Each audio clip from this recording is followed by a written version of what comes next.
नमस्कार महाराष्ट्रातील माझ्या सर्व अभियोग्यताधारक बंधू आणि भगिनींनो, मी सचिन कोकणे तुमच्या सर्वांचं मनपूर्वक सहर्ष स्वागत करतो. श्री भीमाशंकर शिक्षणशास्त्र महाविद्यालय, लांडेवाडी, तालुका आंबेगाव, जिल्हा पुणे या ठिकाणी अतिशय सुंदर प्रकारे सर्व विषयांचे पाठ टाचन कसं काढायचं याचं ज्ञान सर्व विद्यार्थ्यांना खूप छान प्रकारे दिलं आणि याचाच फायदा संपूर्ण महाराष्ट्रातील विद्यार्थ्यांना व्हावा ही मनपूर्वक इच्छा आहे आणि म्हणूनच सर्व विषयांचे तुम्हाला पाठ टाचन देण्याचा प्रयत्न करत आहे. या ठिकाणी जर पाहिलं तर विद्यार्थी मित्रांनो, पाठाचे टाचन इतिहास विषयाचे नक्की कसं काढायचंय हे सुद्धा आपण या ठिकाणी अभ्यासत आहोत.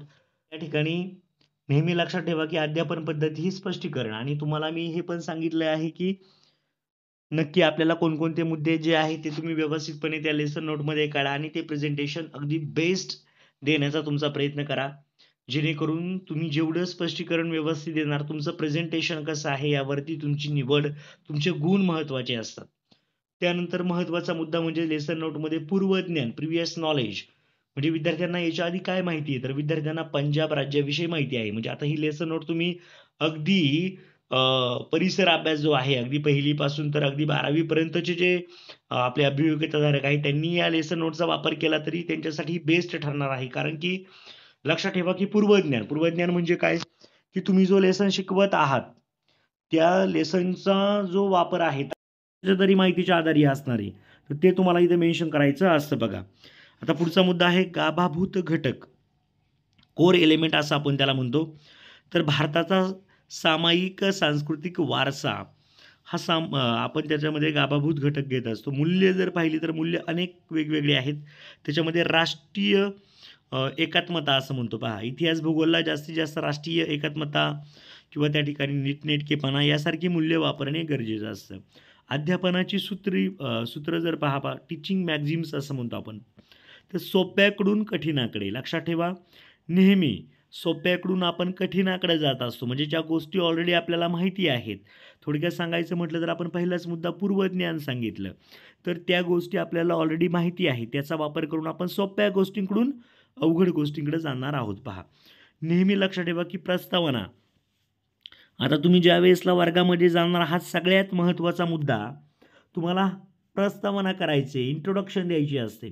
तर इंट्रोडक्शनमध्ये इथे थोडक्यात तुम्हाला दाखवलेलं आहे की शिक्षक पूर्वज्ञानावर आधारित प्रश्न विचारून पाठाची प्रस्तावना करतात. थोडक्यात सांगायचं म्हटलं तर पंजाब राज्यात कोणता राजकीय पक्ष होता, असा साधा सिंपल प्रश्न विचारला जो की तुम्हाला ऑलरेडी तुमच्या पूर्वज्ञानावरती आधारित आहे. म्हणजे अशा प्रकारचे काही प्रश्न त्या ठिकाणी विचारायचे आहेत तुम्हाला. कॉन्फिडन्सली विचारा त्यांना. भलेही आता तुमच्यासमोर त्या ठिकाणी पॅनल असणार आहे. पॅनल तुमच्या प्रश्नांची उत्तर देणार नाही आहे.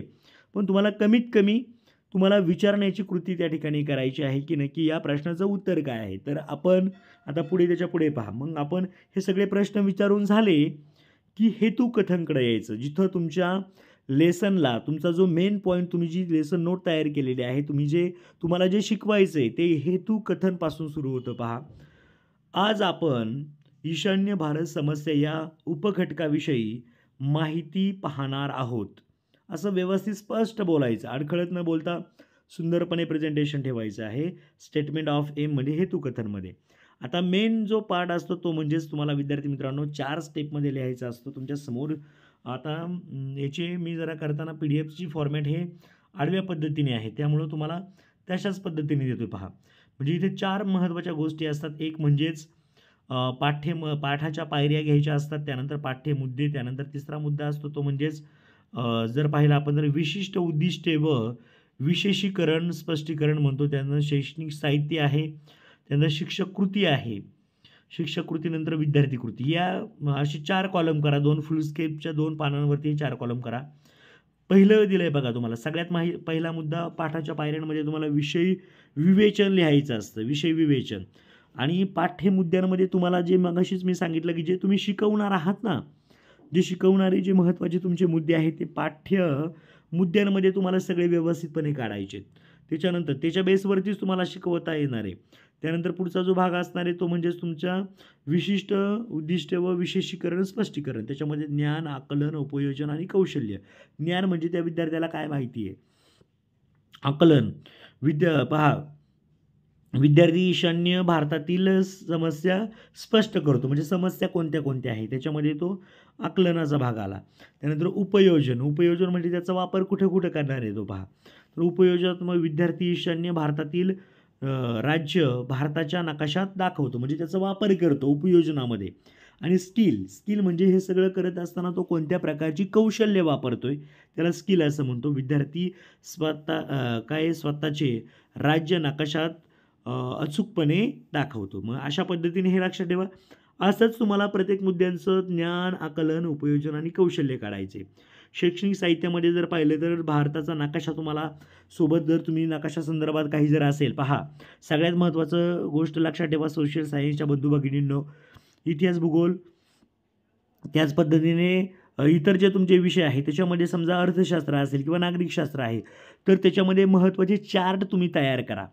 त्याच्यामध्ये जर पाहिलं तर आपल्याला इतिहासामध्ये जर आपण विचार केला तर इतिहासामध्ये तुम्हाला वेगवेगळ्या नकाशांचा वापर तुम्ही चांगल्या प्रकारे करू शकता. भूगोलामध्ये नकाशांचा वापर करू शकता स्पष्टीकरण देण्यासाठी, किंवा स्वतःच्या हाताने जर ड्रॉ केलेला असेल तर खूप बेस्ट, किंवा तुमच्याकडं साधा आपला विकत घेतलेला एखादा नकाशा असेल दाखवण्यासाठी तर तुम्ही स्पेसिफिक त्याचा वापर करू शकता. हे सुद्धा लक्षात ठेवा. शैक्षणिक साहित्यामध्ये दिले. शिक्षक कृती, आता शिक्षक ते शिकवताना ते मुद्दे घेताना कोणती कृती करतात ते सुद्धा तुम्हाला पुढे दिलेलं आहे, ते सुद्धा तुम्ही लिहू शकता. शिक्षक विद्यार्थ्यांना ईशान्य भारतातील राज्य भारत नकाशाद्वारे दाखवतात. बघा तुम्हाला आता भारताचा नकाशा घेऊन जाणं गरजेचं आहे. थोडा खर्च करा, कारण की तुम्हाला 10 ठिकाणी डेमोला जायचं आहे. इम्प्रेशन जर पाडायचं असेल तर शैक्षणिक साहित्य तुमच्या समोर असणं गरजेचं आहे, तुमच्यासोबत असणं गरजेचं आहे. कारण की ते जर असेल तर तेवढंच चांगलं इम्प्रेशन पडेल. तुम्ही विद्यार्थ्यांसाठी आत्ताच एवढं जर करत असाल तर भविष्यामध्ये किती काय करणार आहेत असं पुढच्या पॅनलला वाटलं पाहिजे. बरोबर ना? तुमच्याकडे आत्ताच नकाशा आहे, तुम्हाला अजून शिक्षक बनायच्या आधीच तुम्ही विद्यार्थ्यांसाठी एवढ्या कृती, एवढं साहित्य जमा करताय, असा त्याचा अर्थ होतो. पुढे जर पाहिलं तर विद्यार्थी कृती पहा. विद्यार्थी नकाशाचे निरीक्षण करतात व माहिती श्रवण करतात. हा मुद्दा तुम्हाला दिला आहे. सेम आता हा पाठ्यमुद्द्यामध्ये जर पाहिलं तर आपला जो पहिला मुद्दा होता विषय विवेचन, त्याच्यानंतर दुसरा जो मुद्दा आहे संकलन पहा. इथे विद्यार्थी बऱ्याचदा चुकतात. संकलन म्हणजे काय? जो झालेले जे मुद्दे शिकवलेत ना त्या मुद्द्यांची तुम्हाला पुनरावृत्ती करायची असते. म्हणजे त्यांची तुम्हाला म्हटलंय बघा, शिक्षक झालेल्या घटकाची पुनरावृत्ती करून पाठाचे संकलन करतात. विद्यार्थी पहा लक्षपूर्वक श्रवण करतात. हा मुद्दा आहे, म्हणजे मुद्दे तुम्हाला संकलनामध्ये येतात. त्यानंतर मूल्यमापनात्मक प्रश्न विचारतात शिक्षक. बघा इथे दिलंय त्यांनी, शिक्षक विद्यार्थ्यांना मूल्यमापनावर आधारित जोड्या लावा, प्रश्न विचारतात किंवा इतर प्रश्न जे असतील ते प्रश्न ते विचारतात. विद्यार्थी अचूक जोड्या लावतात. त्यानंतर मूल्यमापन झाल्यावरती उपयोजन, म्हणजे उपयोजनात्मक प्रश्न, नक्की याचा वापर कुठे करता येईल असे प्रश्न तुम्हाला शिक्षक विचारू शकतात. बघा तर शिक्षक विद्यार्थ्यांना उपयोजनात्मक प्रश्न विचारतात. ईशान्य भारतात कोणकोणत्या राज्यांचा समावेश होतो असा प्रश्न विचारलाय पहा. विद्यार्थी प्रश्नांची उत्तरं देतात. आणि शेवटी नेहमी लक्षात ठेवा, तुम्ही लेसन नोट घेताय किंवा तुम्ही त्या ठिकाणी डेमो देताना इंट्रोडक्शन दिला, तुमचा सगळा महत्त्वाचा भाग सांगितला. शेवटी सगळ्यात शेवटी नेहमी लक्षात ठेवायचं की होमवर्क द्यायला विसरायचं नाही, किंवा तुमचा तो पॉईंट शिकून झाला तर काही प्रश्न विचारा विद्यार्थ्यांना. म्हणजे संकलनात्मक प्रश्न काही विचारा, त्यानंतर उपयोजनात्मक प्रश्न विचारा, त्यानंतर जर पाहिलं तर म्हणजे असे प्रश्न तुम्हाला त्या ठिकाणी विचारता आले पाहिजे त्यांना. आणि शेवटी म्हणजे तुम्हाला त्यांना स्वाध्याय देण्याची तुमच्याकडे टॅक्ट पाहिजे. स्वाध्यायसुद्धा तुम्हाला व्यवस्थित द्या आणि त्यांना सांगायचं की हा स्वाध्याय उद्या येताना घेऊन या. तुमच्या आता थेरॉटिकल पार्ट आहे. कदाचित जर इथे मॅथ्स किंवा अदर सब्जेक्ट असते तर आपण असं म्हटलं असतं की उद्या घेऊन या. काही तुम्हाला जमत नसेल तर ते मला विचारा, किंवा तुम्ही असं सुद्धा म्हणू शकता होमवर्क तुम्ही सर्वांनी उद्या तयारी करून या, पाठांतर मी उद्या तुमचं घेणार आहे. अशा प्रकारे थोडक्यात शेवटचा एंड तुम्हाला करता येईल आणि थांबता येईल. ओके. शेवटी सगळ्यात महत्त्वाचं म्हणजेच हे सर्व झाल्यावरती सगळ्यात महत्त्वाचं फलक लेखन हा मुद्दा असतो. विद्यार्थी मित्रांनो, माझ्या बंधू भगिनींनो पहा.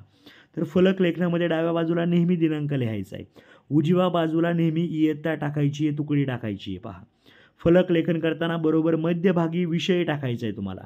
त्यानंतर विषय टाकल्यानंतर खाली घटक लिहायचा असतो. भारतापुढील अंतर्गत आव्हाने. उपघटक लिहायचा असतो. ईशान्य भारत समस्या. तर याच्यामध्ये तुम्हाला जे मुद्दे तुम्ही लिहिलेत ना तर नेहमी बोर्डवरती तुम्हाला बोर्ड राईट करत असताना त्याच्यामध्ये काही वर्ष असतील किंवा त्याच्यामध्ये ते कोणी केलेलं आहे, त्याचा उद्गाता कोण आहे, किंवा त्याच्यामध्ये काही थोडक्यात सांगायचं म्हटलं तर हा फक्त एक साधा एक टॉपिक आपण घेतला आहे. तर काही याच्यामध्ये एखादा खलाशी असेल किंवा एखादा राज्यकर्ता असेल, त्याचं वर्ष असेल, ह्या सगळ्या गोष्टी तुम्हाला बोर्डवरती व्यवस्थित क्लिअर कट लिहिता आल्या पाहिजेत, जेणेकरून तुमचं बोर्ड रायटिंगसुद्धा त्या ठिकाणी ऑब्झर्वेशन केलं जाणार आहे तुमच्या डेमोमध्ये. त्या बोर्ड रायटिंगला सुद्धा तुम्हाला मार्क्स आहेत, हे लक्षात ठेवा. त्यानंतर ईशान्य भारत समस्या म्हटलं त्यांनी, पहा ते सुद्धा दिले. त्यानंतर त्यांनी बघा प्रत्येक मुद्दे कसे आहेत, पॉईंट टू पॉईंट एकदम छान काढलेले आहेत. असे मुद्दे तुम्हाला व्यवस्थित सुंदर अक्षरामध्ये लिहिता आले पाहिजेत.